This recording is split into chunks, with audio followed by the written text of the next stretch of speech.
the sense most closely connected to memory is smell. It's conditioned, right? So depending on your culture, your generation, and your living environment, you smell different ingredients, different fragrances, and they're linked to different emotional experiences you're having. So like the smell of cow, for instance, if someone lives in a rural environment, they don't think anything of it. But other people are like, oh my God, what's that smell? Whereas as a New Yorker, the smell of garbage I find unoffensive, but the smell of cows, absolutely awful. Yeah, exactly. Are there particular scents that are universally around the world liked? Yes, vanilla. Vanilla is the chemical sister of an ingredient called vanillin. And vanillin occurs in breast milk. So the first time your mother is holding you, you feel safe, you feel loved, and you're smelling her breast milk, you're smelling maybe some kind of baby product. It reminds us of being coddled and safety and comfort and mommy and all the good things. So which is why we all love vanilla, because it's basically babyhood.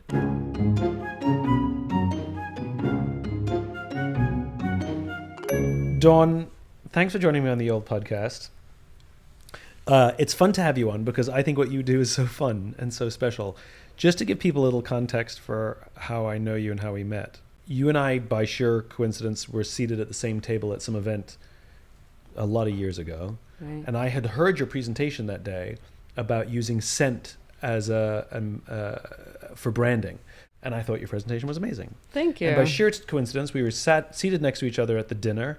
And I leaned over to you and I said, could you scent a book? Is that possible? And you went, yes, that's possible. And I said, has it ever been done before? And you said, no, I don't think so. I said, I would like to scent a book. And this became the beginning of a partnership and friendship of the two of us. Yes. And for those of you who have ever read my book, Together is Better, spoiler alert, because we've always kept it a secret, so it's a little surprise for people who buy it, but the book is scented. And you developed that scent for me, which is the smell of optimism. Yes, it is the smell of you. The smell of me, the smell of my personality. Right. So first of all, let's go back down memory lane. You are what is called a nose, meaning you develop scents for a living, and you have been doing this for how long? I started in my early 20s in perfumery school, so A long time. like a quarter of a century. Okay. Ouch. So this I assume for most people who are noses, perfume is the direction you generally go in. Yes, you can go into fine fragrance, which is perfume for skin. You can go into ancillaries like body wash, shampoo, etc. You can go into home care, laundry detergent. You can also become a flavorist and develop flavors, which is the same industry. Most people don't know that. Interesting. The taste of Coca-Cola, Dannon yogurt, everything that we put into our mouth is flavored by the same people that create fragrance. But in general, the perfumery school that I went to, you would become a fine fragrance perfumer for skin. Okay, so perfumes that you buy at traditional perfume. Right. Then what is the path? Because you worked at the highest levels. I mean, you were working perfumes for names that we know. I worked for Coty for almost 10 years, and I did everything from Lady Gaga to Adidas to the Beckhams. Most of the mass market fragrances in the United States and a lot in the rest of the world, sure. So if you ever wore Lady Gaga's perfume, you were the one who developed that. I did. Which is kind of cool. That's very cool, actually. You developed the smell of Lady Gaga. Sure. Okay, so how do you go from what I would call a fairly traditional, successful career as a nose in a perfume direction to really pioneering, because you are a pioneer in this space, really pioneering leaving perfume to make scents for brands? Like, how did that even I'll be honest with you, in all the years I've known you, I actually have no idea how that you went from that to the other thing. You know, when I had my nose tested, I was finishing up graduate school in London. I was an art history major, and then I did a master's in art business. I thought I was going to be in the art world. And it didn't turn out that way. I interned at Avon when I was young, and then someone from Avon called me and said, hey, we have a spot. Do you want to work for us? And I wasn't sure. But I came back to New York, and she sent me to a perfumery school, and I had my nose tested. I had no idea that I had this innate ability, which is, by the way, like any ability, 5%, and then it's 95% blood, sweat, and tears after to learn how to use it. And I fell in love with it. I fell so deeply in love with it that when I started developing fragrance for skin, I was like, there has to be more. It has to be more than just applying it to skin. And so I went back to graduate school at NYU in the evenings while I was in perfumery school in the morning, working at Coty at this point during the day. And I started looking into the psychology behind scent, the little research that was at the time, the sociology around scent, behavioral aspects behind scent, anything that I could tap into, consumer identities, studies, anything I could find. And then I made it into a business case. I was like, what if brands could apply scent and have that same emotional bond that we do when we apply it to our skin or to our babies or to our house? And this is how it was born. So, and I think people don't realize that the sense most closely connected to memory is smell. Oh, yeah. So if you think about how you process the other senses, so if you think about your sense of sight, your sense of touch, your sense of taste, your sense of hearing, once you get that input, it has to go through many neural pathways to get to the place in the brain that comprehends what it actually just heard or felt or saw. Yeah. Your nose, odor molecules kind of float around the outside of your nose. They go up your nose, and at the top of your nose is the only place that your brain is exposed to air. And so the odor molecules go right up to your limbic system. It's a super highway. No stop and go, no collecting $200. There's nothing else that happens. And then once it gets to your limbic system, the only other two things that happen there are emotion and memory. And so every time you smell something, from the time you're born, and actually a little bit before you're born, to 10 years old, every time you smell something, you have a feeling about it. They're both novel experiences you're having, and they become linked together and forever married, floating in your olfactive memory, which becomes the largest and most acute part of your memory. So later in life, every time you smell something, you're immediately brought back to that first moment you smelt it, and more importantly, that first feeling. And I often say I'm not creating a scent, I'm creating an emotional resonance for you. And it's so true, right? It's like, I mean, I go into a space and it smells like my grandparents' house smelled, which was a pretty unique smell. My grandfather worked, as an engineer, and so the smell of sort of like industrial lubricant was on him at all times. And they were antiques dealers, so there was like a mustiness, and an old house, an old Dust. Victorian house, even pre-Victorian. And so and it all came together to be the smell of Grandma and Grandpa's house, which wasn't a bad smell. It was a beautiful smell, but quite unique. And it's true, the few times I've been somewhere with that smell, immediately I'm transported to walking in the door for the first time from visiting from America. And I open the door and walk into that hallway, and that smell hits me of familiarity and nostalgia. It's so it's instantaneous. And it creates a loyalty. So when you apply it as a business case to a brand, you can help create that emotional bond that the brand is trying to create through all the other touch points that you mentioned. And that's what creates the loyalty. That's so interesting. So if I have a good experience in a store that you have scented, then I can be reminded of that experience somewhere else if I smell similar notes somewhere else. And if you buy whatever product the store is selling and it's scented, when you're at home, all you're going to think about is returning to that store and buying more. Is that manipulative? So this is the way that smell works. So it's conditioned, right? So depending on your culture, your generation, and your living environment, like I was saying, you smell different ingredients, different fragrances, and they're linked to different emotional experiences you're having. So the first time your mother is holding you, you feel safe, hopefully. You feel loved, hopefully. And you're smelling her breast milk, you're smelling maybe some kind of baby product, which is cultural, and it changes on different places in the world. So lavender isn't a thing for all cultures. To make them feel safe and tired, as people think it is, spray lavender on your pillow. That won't work for the entire east of the world. No kidding. Yeah, it only works for certain parts of Europe, certain parts of the United States, and some of South America. Only because when we were babies, somebody sprayed lavender? No, it's because there's lavender in baby products. There's lavender in baby products. And it's a cultural phenomenon. Like in the south of France, they use orange blossom. They don't so use it at all in Asia. Orange blossom makes somebody feel relaxed. So it's all based on that. No kidding. So when you're running on the beach as a kid, hopefully your parents put sunblock on you, right? You're feeling fun for the first time. You're feeling free. That smell of whatever that sunblock was, Hawaiian tropic, let's say, or coconut. But again, it's cultural. So in Europe, they use a different flower. They don't use coconut and pineapple like we use here. They will use something else, a neroli, for instance. And so that would make people feel like the beach there versus here, totally different. Wow. And this is all based on generation as well. So products have changed every 10 years. And with the globalization of product, it's gotten a lot mixed up. So it's very layered. This is very interesting. So I understand the cultural element. Right. Tell me something where a smell for one generation is no longer relevant for a different generation. Well, with the invention of plastic. So toys used to be made out of wood. Right. So anyone that was born, let's say up to definitely in the 1940s, post 1940s when you started seeing plastic, toys started to be made out of plastic. And so when people would smell wood, they would think of their childhood. Not anymore. Not anymore. Tell me another one. This is so good. CO2 off gases, my favorite topic. So go on. So with the way that sneakers are made, everyone thinks that they're smelling leather, they're smelling rubber, they're smelling adhesives is mostly what they're smelling. And they're smelling the breakdown of all these ingredients once they're made and they're heated up and put in a box. And so when you open a new box of sneakers, a lot of what you're smelling is these off gases. And people love the smell because they feel like it's newness and luxury.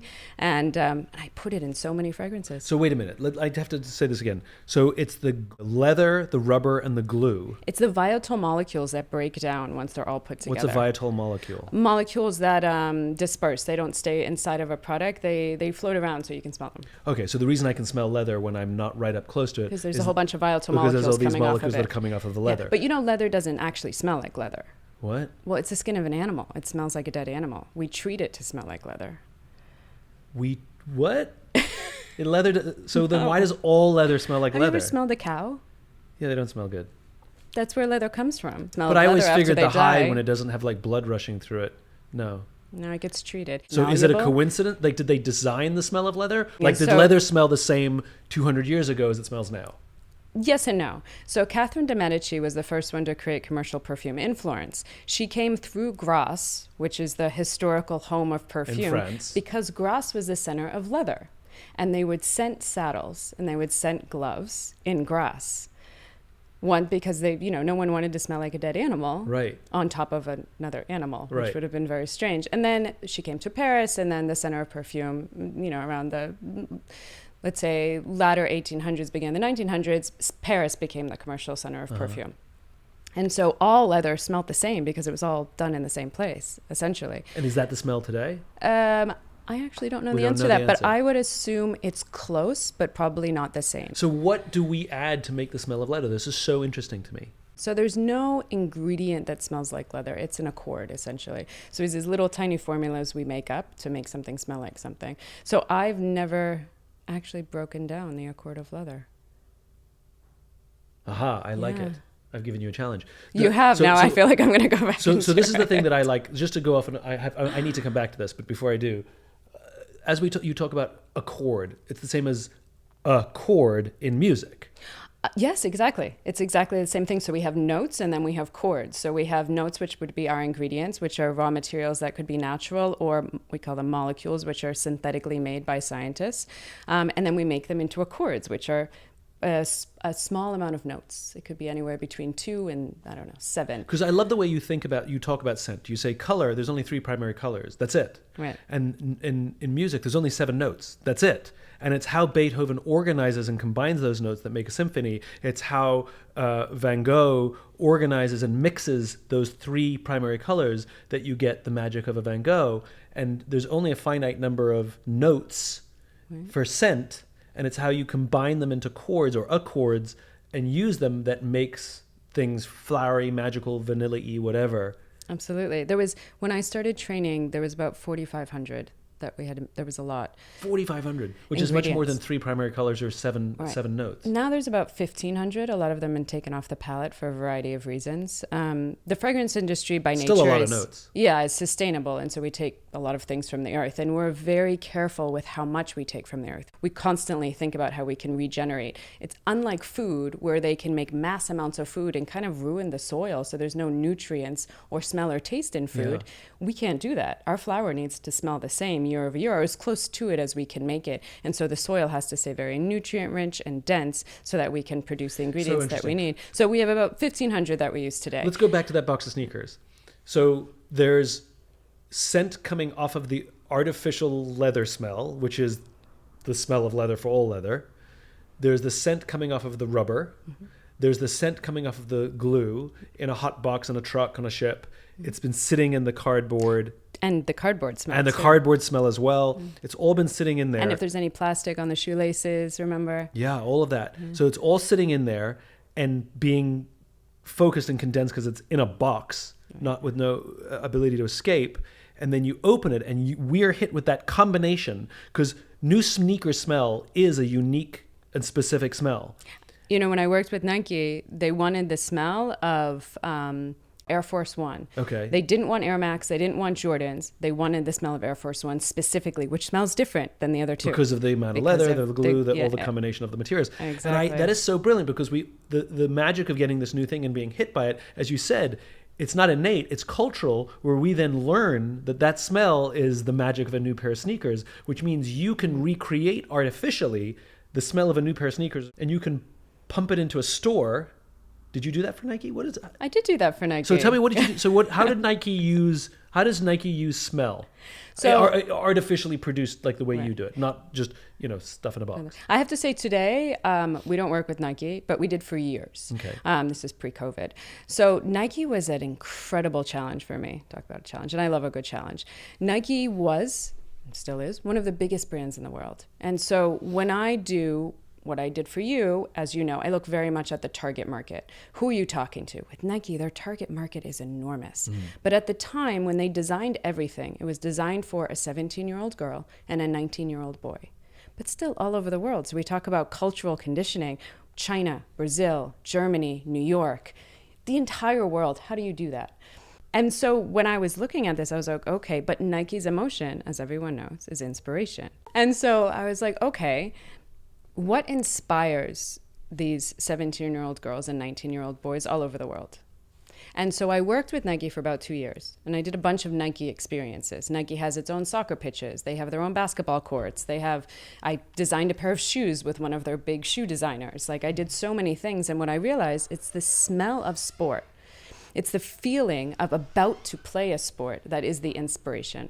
And so we recreated the smell of a soccer cleat in dirt. We have a dirt molecule, a grass molecule, and the smell of the shoe, which is a mixture of metal and leather and sweat.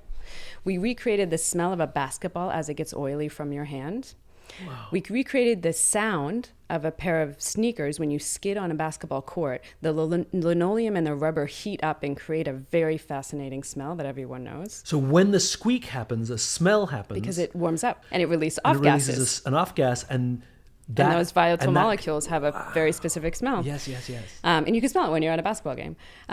We recreated the smell of when you're at the gym and you're sweating and your sweat mixes with that rubber on the gym equipment. Sure. And we took the smell of a pair of Air Force One when you open the box.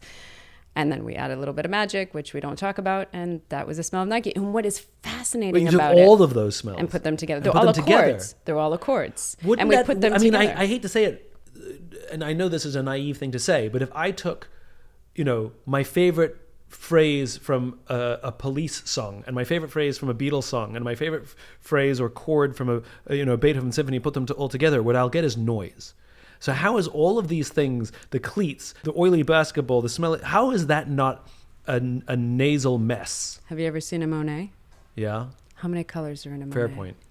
Same thing. Okay. If you know how to layer sound, if you know how to layer color and texture and aesthetic, you do the same thing with smell. There are anywhere between 3 and 200 plus ingredients in a perfume. These are the shortest formulas pretty much in the industry. I don't like to make complex formulas, but they're accords. They're little accords that all go together, and together they make a symphony. What is this? So where would I smell the smell of Nike? Because I'm dying to smell the smell. Well, I can show it to you. I would love that. They used it in all the Nike labs and all the private member spaces. We did send shopping bags at one point, and I think shoelaces.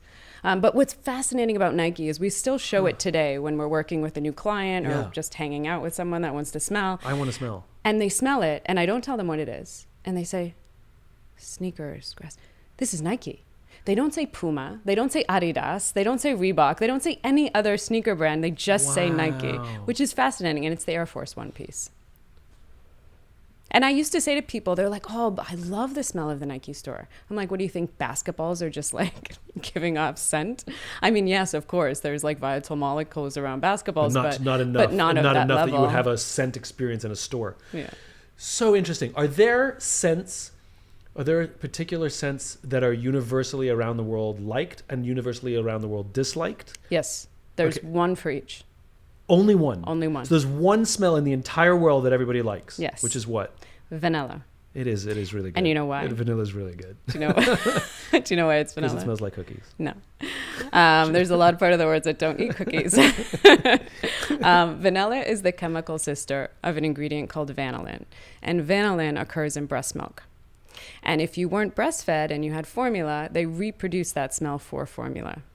So whether it's natural breast milk or formula, you get something that is close to vanilla. Yeah. So which is why we all love vanilla, because it's basically babyhood. It reminds us of being coddled and safety and comfort and cookies and joy and cookies and mommy and all the good things. That's so good. So you know what the bad smell is? I don't. But I know. I mean, it's got to be something putrid. Like what? I mean, the most putrid thing I can think of. I mean, like the list of putrid would be like sewage, rotting things, rotting meat, things like that. If you work in a meat factory, it's not going to be a bad smell for you. You're conditioned. If you work in the sewers in India, for instance, there's a whole case of people that do, of people that do. It's their daily lives. Remember, this is all conditioning. So there's one smell that everyone has to have the same visceral reaction to. Which is? The smell of a decaying body. The smell of a decaying body? Body, human. Oh, human. Just and a human decaying body smells different than a dead cow? Yes. I guess that makes sense. Well, we eat dead cow, don't we? But I get it, because the things that make up a cow are different than the things that make up a person. Wow. So that is a universally, people love vanilla and hate the smell of a dead body. Human body. And so the Defense Department trains people against the smell of a decaying body, so they don't freak out once they go into war or into battle. Because it's so horrible. Because it's so bad. And they can't have them like all of the sudden, all of, the Army or the Navy or the SEALs or whoever it is, starting to have this visceral action and getting sick. No they need to just go right through it. And so they get trained olfactively. They also use it as a weapon of war. They just spray it. But this goes back to World War I? 1940s. World War II. World War II? Yeah, but when... Isn't this where stink bombs, the concept of a stink bomb? It's exactly where it comes from. So the U.S. government thought that they were clever at the time, made this smell of defecation, the smell of poop. Yeah. And they thought if they sprayed it, and I think it was on the French, that's at least what I read, that the French soldiers would just get scared and run away. And the French were like, it's just the smell of poop, grow up, grow up, Americans. Nothing happened. And so then they got more sophisticated and they did some research, and now there's real olfactive weapons that smell like the decaying body. And make people feel sick. Disoriented, because you get disoriented. You have a really visceral reaction to it. You don't know what to do because you want to get as far away from it as possible. We used stink bombs when we were kids. Not me, of course, but I was around them. Of course you didn't. No, I actually was a goody. That actually is not that's actually not sarcasm. Actually, but I have been around them. And it's rotten eggs. That's the traditional child stink bomb is rotten eggs, and it's gross. Well, and it makes you run in the opposite direction because it smells gross. But in Greece, there's whole islands of Greece that smell sulfuric, and they don't think anything of it. And they take the food and they bake it in the sand, which, by the way, if you've never done it, is so good. The vegetables come out so delightful, but it smells like sulfur, and no one thinks anything of it. I have to tell you a funny smell story. So when I was a kid, I lived in Hong Kong, and I used to collect stickers, and my sister and I had a bunk bed, and I had the bottom bed, and so the whole inside of my bed was my sticker collection. So I would stick my stickers all inside my bed, and I had some scratch and sniff stickers. People would give me stickers, and I would put them randomly, and somebody gave me skunk scratch and sniff stickers, and the space that I had was right by where my face was, and I'd never smelled a skunk my whole life because at the age I'd never lived anywhere where skunks existed. There's no skunks in Hong Kong. And there's no skunks in Hong Kong. I don't think so. At least they weren't back then. Fascinating. So I'm 9 or 10 years old, and I've never smelled a skunk my whole life. So I have no idea if this sticker is accurate or not accurate, right? Okay. So I, as a child, would scratch the sticker and fall asleep next to the skunk sticker, and that's it. Then I moved to America. We moved to America when I was 10, and living in suburban New Jersey for the first time in my life, I smelled a skunk. And everybody else was holding their nose and found it putrid, and I thought it was delightful. I thought it was great because it's the smell of childhood. And it was a beautiful memory of me lying in my bunk bed in Hong Kong. And to this day, the smell of a skunk, not only does it not bother me, I find it quite sweet, actually. See? And so it's all cultural. It's all cultural, generational, because you had scratch and sniff stickers, which don't really exist anymore. And so, by the way, the sticker was exactly the smell of a skunk. It was exactly correct. It's the exact smell. Right. Exactly. That's so funny. And it's also based on your living environment. So if you live in an urban or a rural living environment. So like the smell of cow, for instance, cow dung. If someone lives in a rural environment, they don't think anything of it. And so if they would go to Central Park, for instance, and they would smell horse dung or horse manure, they're like, oh, and the smell of my childhood. Right. But other people are like, oh my God, what's that smell? Whereas as a New Yorker, the smell of garbage I find unoffensive, but the smell of cows, absolutely awful. Yeah, exactly.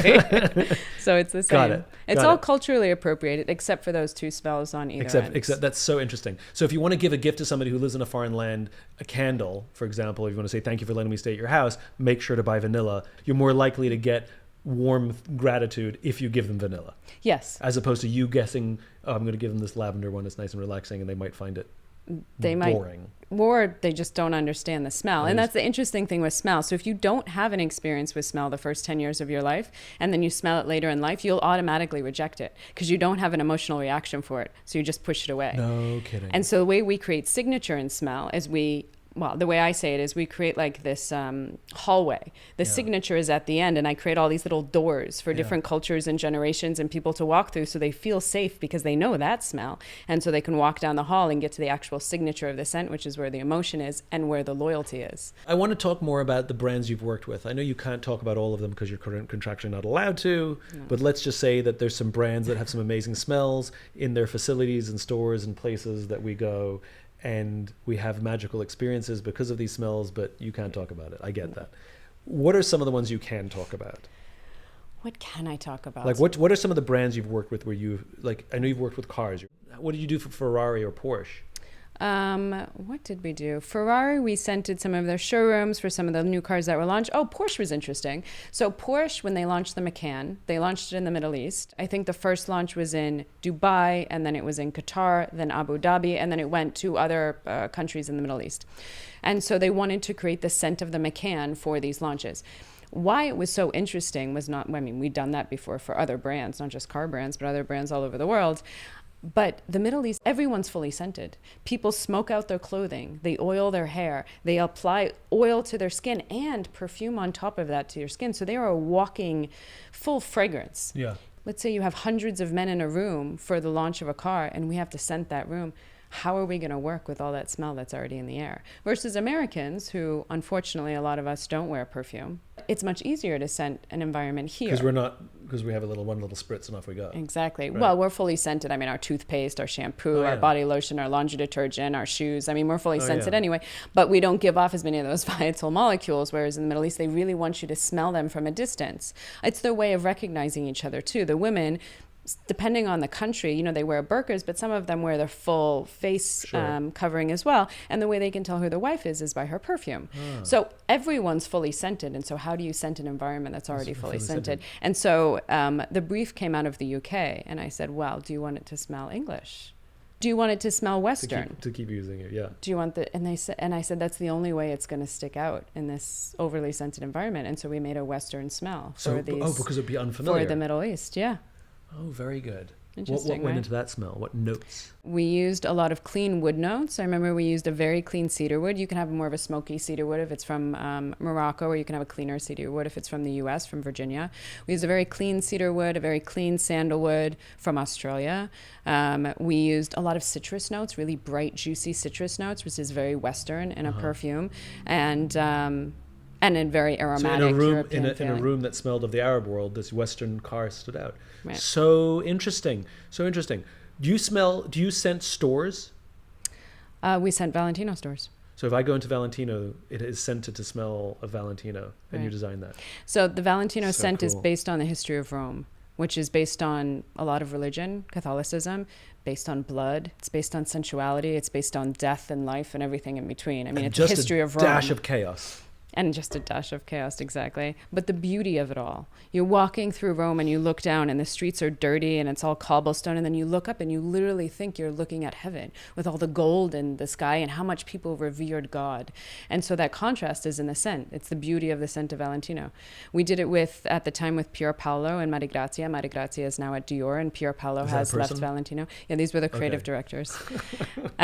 For anyone that listens, that's in fashion. And their vision for Valentino was the future of Valentino because Mr. Valentino had just left. And they really wanted it based on the history of Rome. That's cool. It was super fun going through the archives and understanding the history of Valentino, and then, of course, digging into the religious and social history of Rome. And this is pumped through the air conditioning? Yes. Okay, changing tacks. I haven't opened this little magical book of mine in quite a long time, and it is perhaps the favorite book that I've ever written. So it was written at a time where I was sort of getting frustrated that the world was getting more digital and analog was getting left behind. And I wanted to make something that could only exist in the analog world. In other words, it had to be real. So there's no digital version of this book. There's no audio of this book. It was inspired by children's books. I remember spending lots and lots of time in the children's book section of bookstores reading tons of little children's books. And so this book is for adults, technically, but it is designed to look like a children's book. And when I met you and I said I want to design a scent, what is more analog that I cannot recreate digitally or audioly than scent? And so in this magical little book, there's a scented page, and I know you created a technology for me where it's not scratch and sniff, it's rub and sniff. Mm-hmm. So I just gently rub my fingers over the page, and for those who are listening, this technology is amazing. It lasts for 10 years. Right. Now, I remember you had a long conversation with me. You interviewed me and asked me a lot of questions, and from those questions, you were able to discern the notes and accords that would make the smell of optimism. Yes. Can you tell me what is in here and how you got to those? Sure. So if you remember the first question I asked you. You don't. It was many years ago. So the first question I asked you is, what is your color? Right, orange. Right, which is exactly what you said at the time. I said, well, why is it orange? It's the color of optimism. Right. It's it's confident. It's confident. It's the smell. It's fun. The color. Right. And so based on that, so I did global research on color and smell. And what I found when I gave people a color board and gave them different ingredients or accords or finished fragrances is that everyone with about 97% accuracy smells the same colors.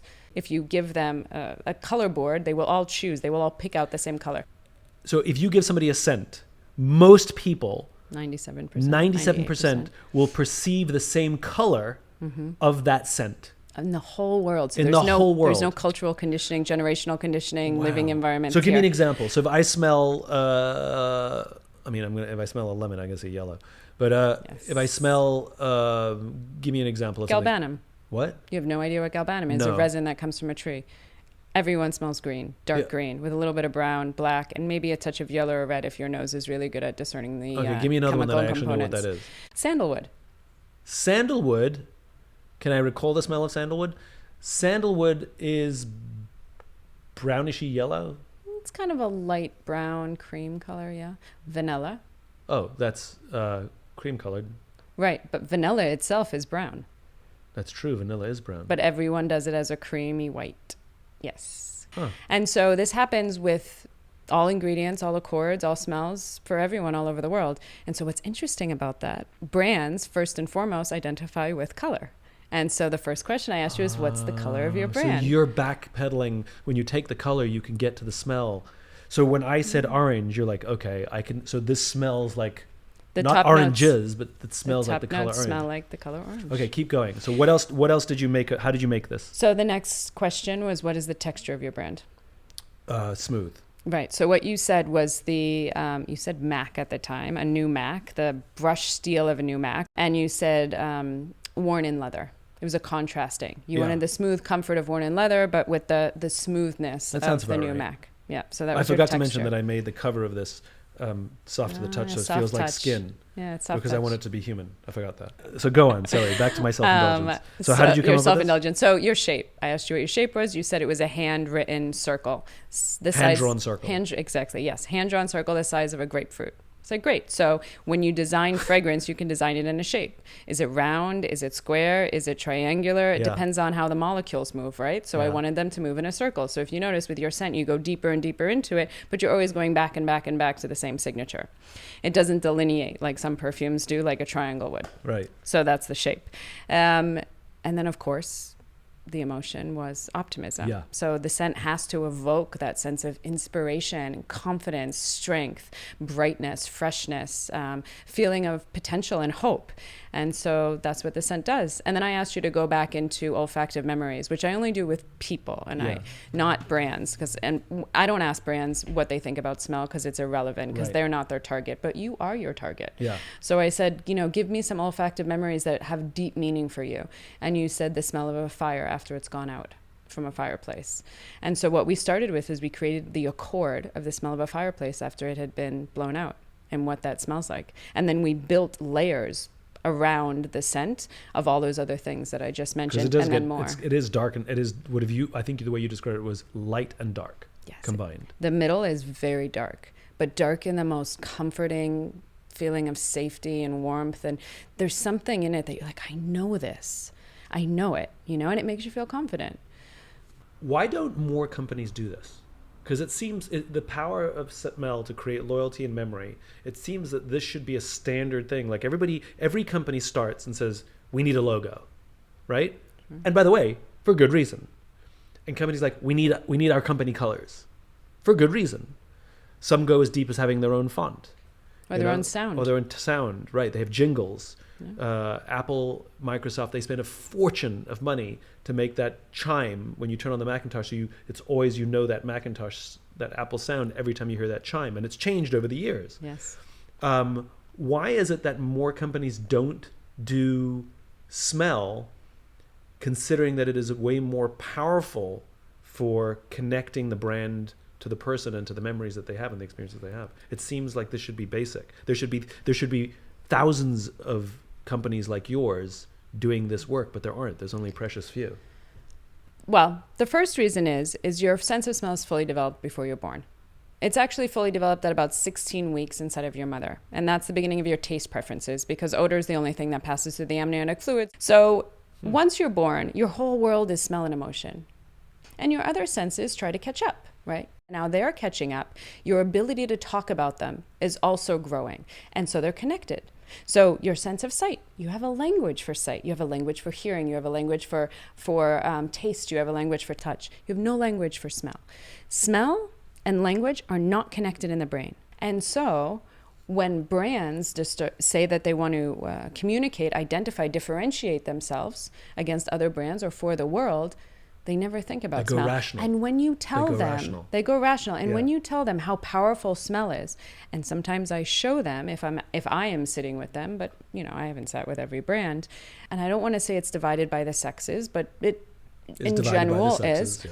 Women are very comfortable tapping into their intuition and into their emotion. Yeah. It's something that they naturally do. Yeah. So if you tell a woman smell is important, she's like, I know it is. I have children, or I was a child, or this or that, and they tell you all these. You tell a man. Yeah. And he's like, I don't know what you're talking about. Smell doesn't even matter to me. I don't wear perfume. I'm like, I can smell everything about you right now. I can tell you if you brushed your teeth or not. I can tell you if you put gel in your hair. I can tell you what laundry detergent you're using. You are fully scented and you don't even know it. Just because you don't spray a hydroalcoholic fine fragrance on your skin doesn't mean you're not wearing perfume. And they're like, oh, I was like, what about the smell of new shoes? You like that smell? What about the smell of your dog? The smell of your kids? Those smells are fundamental emotional moments in your life that make you feel like you're grounded. Why wouldn't you do that with your brand? And most of these boardrooms are full of men. Yeah. And that's the last thing we need is an emotional touch point for a brand. Yeah. We just need people to spend more money. Yeah. By the way, that's the same in my work, which is women intuitively understand my work better than men. I explain my work, whether it's why or one of the other concepts, and women go, yep, got it. And men go, can I see the case study? Right. Exactly. What's one brand you would love to scent that you never have? Or one kind of brand, maybe a category, a product category. So, that's a good question. You've done fashion. I've done You've everything. done sports. You've done cars. I've done banking, cruise ships. I mean, you've done a lot of things. Like, what's a category that you think would be really fun to scent that you haven't? I would like, and this sounds like a kind of a general answer. We'll talk about the bank in a minute. I just heard you say bank. It's like the scent of a bank. Yeah, I've worked with I a can lot tell you of what banks. the scent is. Get me out of here. That's the scent. We did a headspace of money once. You know what a headspace is? No. So a headspace is technology. It used to be done with a glass, what looked like a bell. Now we have special plastic for it. But essentially you put like a glass bell on top of an object. For fragrance terms, we say put on top of a rose. And what we do is then we put a needle inside that records the volatile molecules around the rose. So essentially what like your the box nose... of sneakers, the smell inside them. Yes, what your nose would smell. And then we take the needle back to a lab and we synthetically reconstitute it. So we did that with money. We did it with a dollar bill because we wanted to see what would come off of a dollar bill. And if you think about money and doing a headspace of money, what would it smell like? It would smell... like money. Yeah. I mean, a new dollar bill has a smell. Right. It smelled like ink. Ink and paper, yeah. Right. It actually smelled... It smelled like marijuana, cocaine, human sweat, and a little bit of ink and paper. So it smells like investment banker. Ba-dum-bum. No, it wasn't a joke.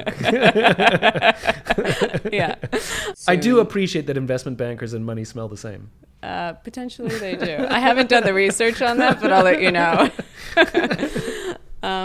I would like to create a smell, regardless of the industry or application, that allows people to feel joy.